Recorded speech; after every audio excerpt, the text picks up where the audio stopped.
My YouTube channel Saqlain motivation. हम बिस्तरी के दौरान औरत की 13 संगीन गलतियां। नंबर 1, खामद जिनसी जज्बात का इजहार करे तो तनकीद करना। नंबर 2, हम बिस्तरी के अमल में पहल ना करना। नंबर 3, हम बिस्तरी के अमल पर तहकीर अमेज़ा तबसरा करना।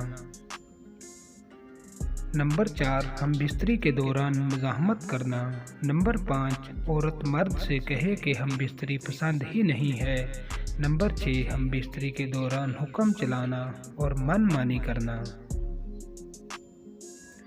नंबर 7, हम बिस्तरी के दौरान किसी और मौजू पर बात शुरू कर देना। नंबर 8, हम बिस्तरी के दौरान कोई और रद्द अमल ना देना। नंबर 9, हम बिस्तरी के दौरान मुंह और बगलों से बदबू का आना। नंबर 10, हम बिस्तरी के दौरान ज़रूरत से ज़्यादा संजीदगी इख्तियार करना। नंबर 11, हम बिस्तरी के दौरान गैर ज़रूरी फरमाइश करना। नंबर 12, हम बिस्तरी के दौरान गिले शिकवे भी शुरू कर देना। नंबर 13, हम बिस्तरी के दौरान दूसरी औरतों का तज़किरा करना।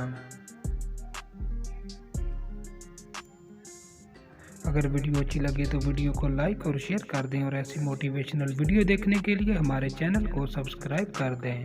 शुक्रिया।